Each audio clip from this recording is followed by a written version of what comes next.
Te Zoti, po edhe te njerëzit, gjunahu, mëkati, gabimi është gjithmonë i ndërlidhur ngushtë me motivin, me arsyen.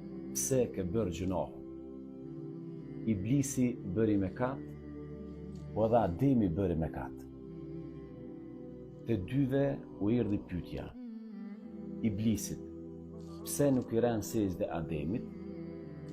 Ademit, pse hëngre nga pemë e ndaluar? Pyetje pra, sepse pyetja për herë është para ndeshkimit, sepse përgjigjja e determinon shkallën e mëkatit. Prandaj, përgjigjja juaj pse ke gabuar është jashtëzakonisht e rëndësishme dhe është shumë delikate. Iblisi i tha Zotit, unë jam më i mirë se Ademi dhe atij nuk i bin sejdë.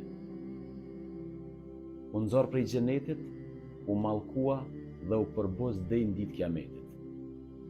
Dënimi nuk erdhi vetëm për shkak të veprimit, dënimi erdhi për shkak të përgjigjes, për shkak të motivit, për shkak të kryelartësisë, kryenetësisë dhe mendjemadhësisë. Ademi, në anën tjetër, e pranoi dobësinë njerëzore, u fut në lidhje me Zotin dhe i tha Zotit, Zoti ynë, ne i bëm pa drejt vetes, nëse ti nuk na fal dhe nuk na mëshiron, ne do të jemi prej të shkatruarve.